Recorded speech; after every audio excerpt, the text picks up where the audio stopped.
Ya memang kalau kita baru mau ambil saat ini cukup mungkin bikin resah juga ya. Apalagi kalau kemarin misalnya udah nunda, oh kirain ini The Fed-nya bakalan nurunin suku bunga, BI-nya ikutan, malah naik lagi gitu. Sedangkan kalau ditunda-tunda terus, mungkin ada kekhawatiran nanti rumahnya tahun depan belum tentu masih ada rumah yang dipengen kan, atau jangan-jangan harganya tuh udah naik lagi gitu.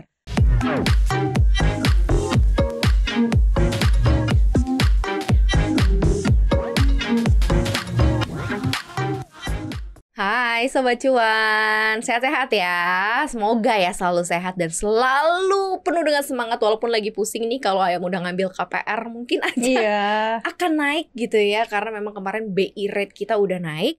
Kita akan bahas nih ya seputar KPR Talk with Expert bareng Olivia Lewis, Financial Specialist Indonesia. Kak Olive, ini mungkin yang jadi pertanyaan sebagian besar orang-orang ya. Karena kan BI rate naik lagi di 6,25 sekarang. Gimana nih? Mungkin kalau yang di posisi udah ngambil ya udah gitu kan, tinggal nunggu nanti seperti apa implementasinya. 6 month lah kita baru lihat nanti seperti apa. Yang belum kan jadi kayak tarik ulur lagi nih, ambil sekarang atau enggak gitu ya.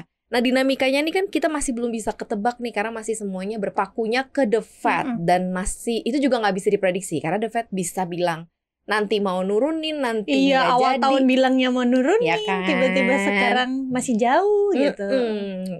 Dan bahwa kita juga tahu ya Sobat Cuan bahwa pengen punya rumah itu udah rencana panjang, pastinya udah nyiapin DP, nyiapin kesiapan mental segala macam. Nah kalau Kak Olive ngeliatnya gimana?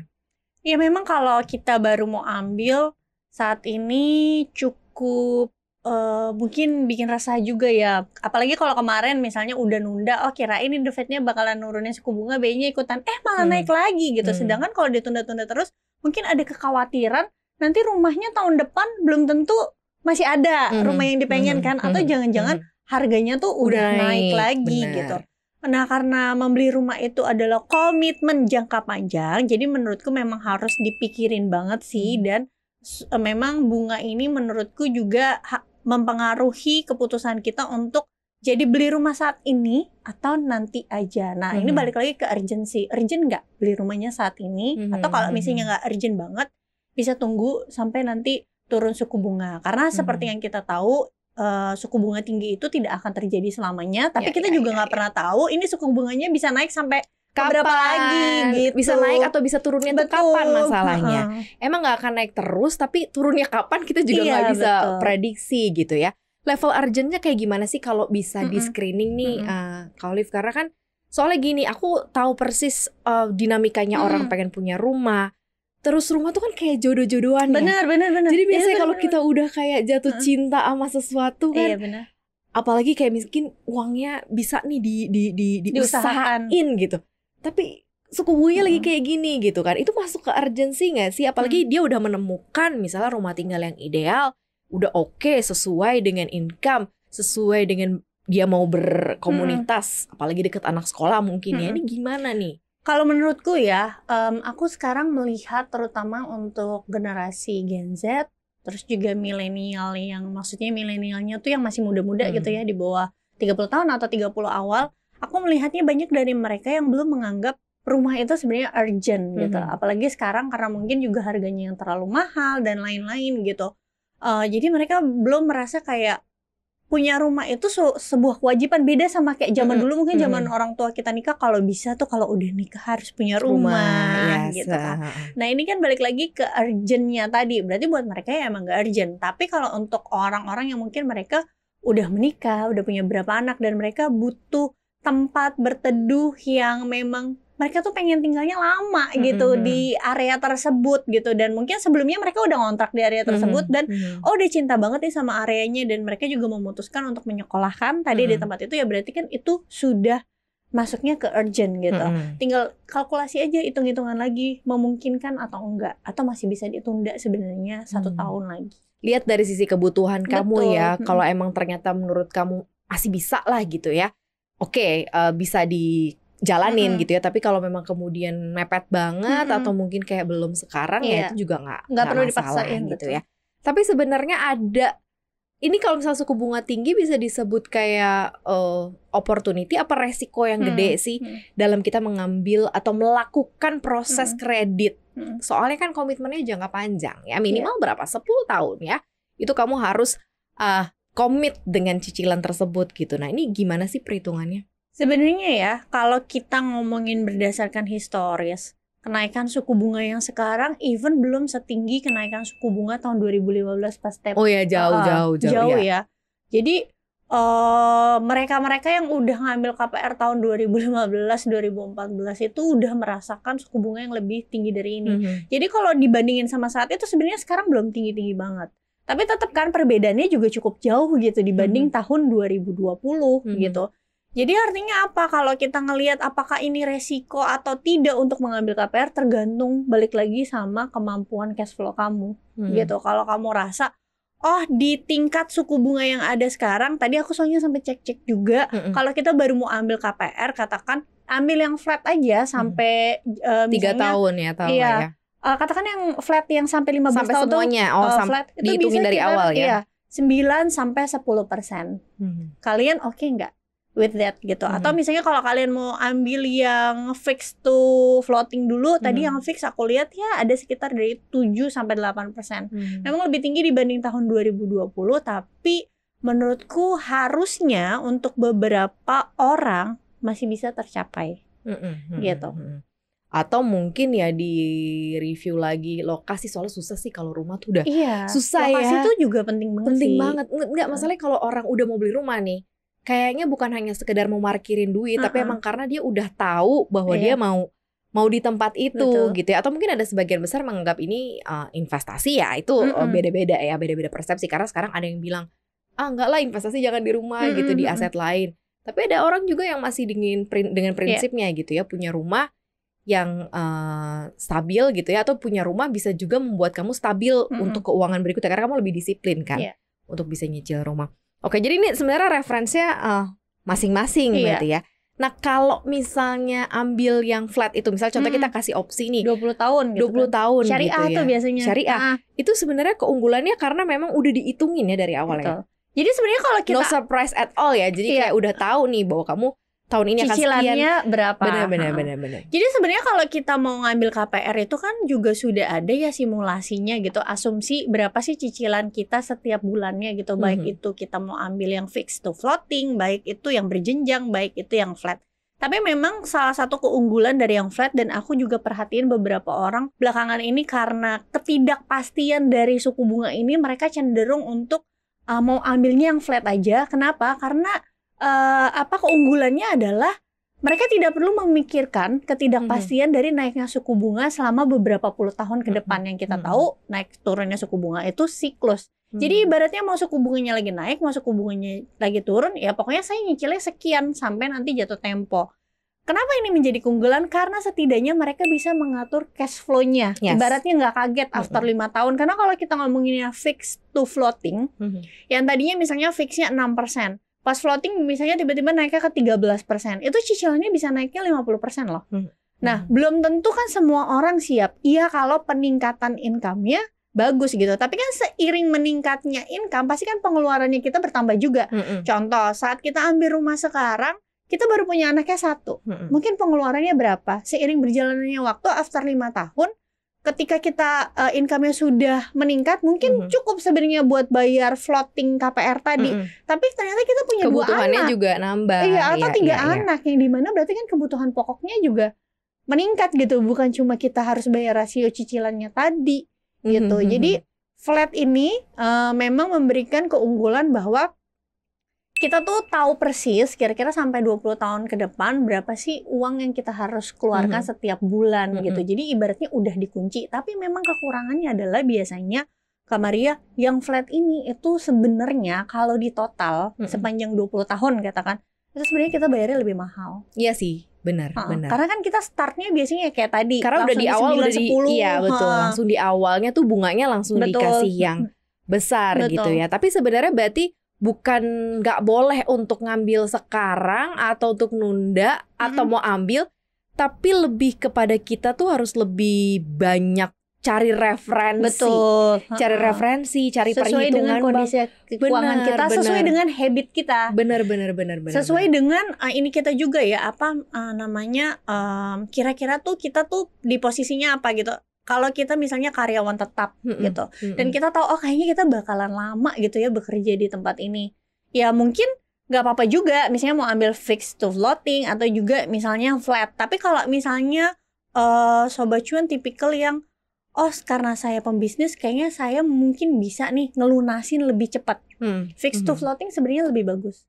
Kenapa? Karena kalau ngelunasinnya lebih cepat dari itu, ya kan, paling bayar penaltinya 3%. Belum sampai di floating nanti udah dilunasin gitu. Makanya banyak banget cerita-cerita story artis-artis ya, kayak Mesya kemarin juga, Mesya sama Baby Romeo juga baru nutup juga KPR-nya gitu ya. Karena di tahun-tahun tertentu sudah bisa langsung ditutup tanpa kena bunga tinggi ya. Jadi kalau Sobat Cuan tuh memang meyakini kayaknya sebelum jatuh tempo nanti saya udah bisa lunasin, better ambil yang fixed to floating. Gitu. Tapi kalau misalnya, kenapa tuh keunggulannya lebih ke fixed to floating? Pertama karena dia mulainya di awal kan bunganya cukup rendah ya. Apalagi kalau misalnya bisa lunasin sebelum masuk ke floatingnya. Berarti kan kamu dapat bunganya tuh jauh lebih rendah bayar bunganya. Yang kedua, biasanya kalau yang fixed to floating kan adanya di bank konvensional nih Kak. Mereka itu lebih terbuka terkait pelunasan cepat, langsung kasih tahu penaltinya berapa gitu. Misalnya 1-3% tergantung bank ya. Sedangkan kalau misalnya yang flat sampai 20 tahun atau 15 tahun, pertama mereka udah nentuin bunganya itu juga cukup tinggi, tapi keunggulannya adalah kalau suku bunganya naik terus-terusan nih sampai lebih dari 10%, ya kamu aman-aman aja gitu kan, nggak kena floating. Tapi kamu harus tanyain bener-bener kalau saya lunasin lebih cepat gimana ketentuannya. Karena aku dulu pernah punya pengalaman Kak. Kan biasanya kita kalau udah ada KPR mau masuk floating pasti kan bisa tuh kita pindah bank, ya kan? Pindah bank gitu buat dapetin fix lagi. Direndahin, tenor dipanjangin atau lebih cepat. Atau dapetin fix lagi gitu fix kan. lagi, betul. Nah, aku pernah ditawarin sama salah satu bank syariah gitu. Nah, suamiku sempat tanya kayak kalau misalnya di bank syariah ini kan flat nih. Tapi kalau nanti saya di tengah jalan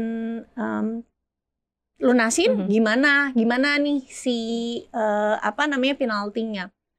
Jawabannya tuh cukup berbelit, dan yang kita dapat itu kesimpulannya adalah akan jadi jauh lebih mahal kalau kamu selesainya tuh cepat-cepat. Karena kan kalau di syariah itu sebenarnya nggak ada yang namanya bunga kan, adanya margin. Itu kenapa mereka ketika melihat kita membeli rumah, langsung mereka udah ambil keuntungannya, dihitung. Baru dari keuntungan ini dibagi ke cicilan itu kan, angsuran. Jadi kalau kamu selesainya tuh lebih cepat, pasti kan mereka juga ngitung ada kerugian berapa yang bisa hilang, yang harusnya bisa jadi pendapatan si bank itu sendiri gitu. Bener sih, bener banget sih, itu yang memang harus kita perhatikan gitu ya. Tapi kalau di momen ketika suku bunga ini naik kemudian mau lunasin, sebenarnya malah it's a good idea gitu ya. Gitu ya, supaya tidak memperpanjang lagi hutang kamu gitu ya. Kalau kamu udah punya cash money, ya kenapa enggak gitu ya, untuk bisa menutup langsung semua hutang. Nah sekarang kita balikin ya, perlu strategi khusus nggak sih untuk nyiapin tabungan KPR ini dengan dinamika dan ketidakpastian suku bunga gitu. Kalau kita misalnya amit-amit sih jangan sampai ya kejadian seperti 2015 ya, itu nggak mau keinget-inget lagi di situ. Tapi kan kita harus kayak mulai mengatur nih, wah kayak gue nabung setahun 2 tahun kurang nih kayaknya. Atau kayak gue kurang nih kalau nabung cuma DP doang. Kayak gue harus siapin sekian lagi. Mungkin gue harus bisa 2 kali DP biar safe nih, biar aman ya. Gimana nih? Nah ini juga yang perlu digarisbawahi oleh Sobat Cuan, bahwa kalau kita mau ambil KPR rumah, jangan cuma mikirin tentang DP-nya doang gitu kan. Kan ada yang yang penting 20%-nya, atau sekarang misalnya 15% kan juga bisa. Itu aman, ya udah. Abis itu nanti abis DP rumah dan juga bayar lain-lain kembali dari nol. Ininya apa? Saldonya, gitu ya, saldonya. Gitu. Jangan ya, tetap kita tuh harus punya uang lebih yang kita taruh minimal tuh 6 bulan dari cicilan. Jadi contoh misalnya Sobat Cuan lagi ambil, udah hitung-hitung nih mau ambil KPR, kayaknya sebulannya misalnya 2 juta katakanlah. Harus punya dana darurat yang khusus untuk KPR rumah. Jadi bukan dana darurat yang buat kita jaga-jaga di keadaan tidak menentu ya, tapi khusus KPR rumah.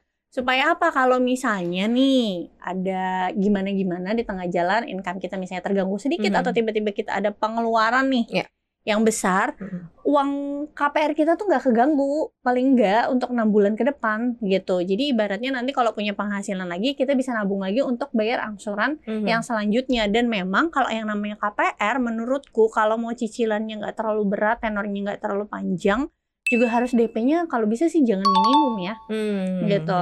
Kalau makanya lebih baik menurutku nggak apa-apa sewa aja dulu, tapi kumpulin DP-nya yang banyak. Nah, cara kumpulin DP-nya tuh terserah. Mungkin yang paling gampang itu pakai logam mulia. Tapi menurutku jangan coba di saham, karena biasanya kalau kita mau nabung beli rumah itu kan KPR bunga ya, itu nggak mungkin 10 tahun lagi baru DP-nya kita mau kekumpul kan.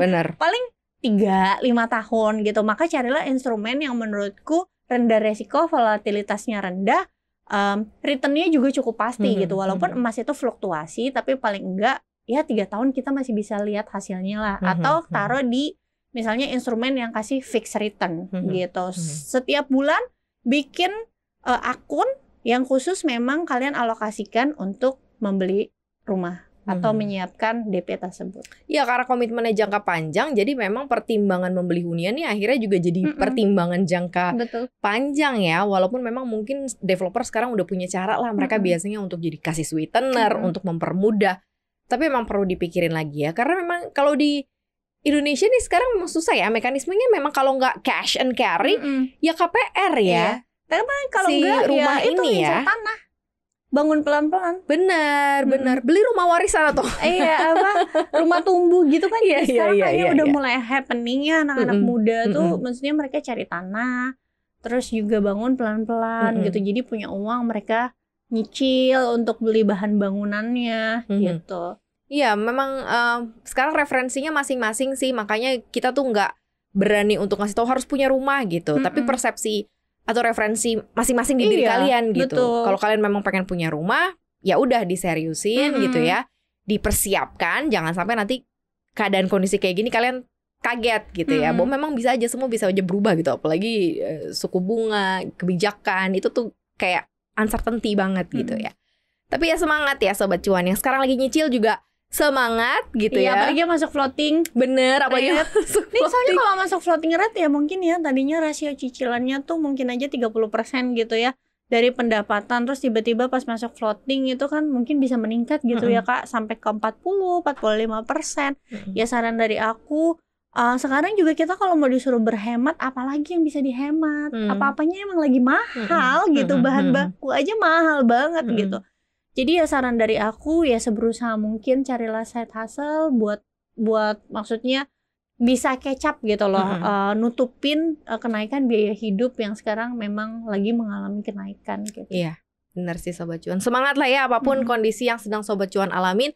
Mudah-mudahan ini bisa segera selesai ya Sobat Cuan ya, dan tidak ada lagi keraguan-keraguan nih bagi yang mau ngambil rumah gitu ya, ditahan dulu atau mungkin ya udah tancap gas aja ya. Kolif, thank you ya. Sama-sama. Terima kasih ya udah dengerin podcast kita hari ini. Jangan lupa kita selalu ada di Spotify, Anchor, Apple Podcast, Google Podcast. Di Instagram kita juga ada, di follow ya @cuap_cuan. Dan jangan lupa YouTube channel kita di cuap-cuap cuan, like, share, dan juga komen. Terima kasih banyak ya Sobat Cuan. Maria dan Olive pamit. Bye-bye.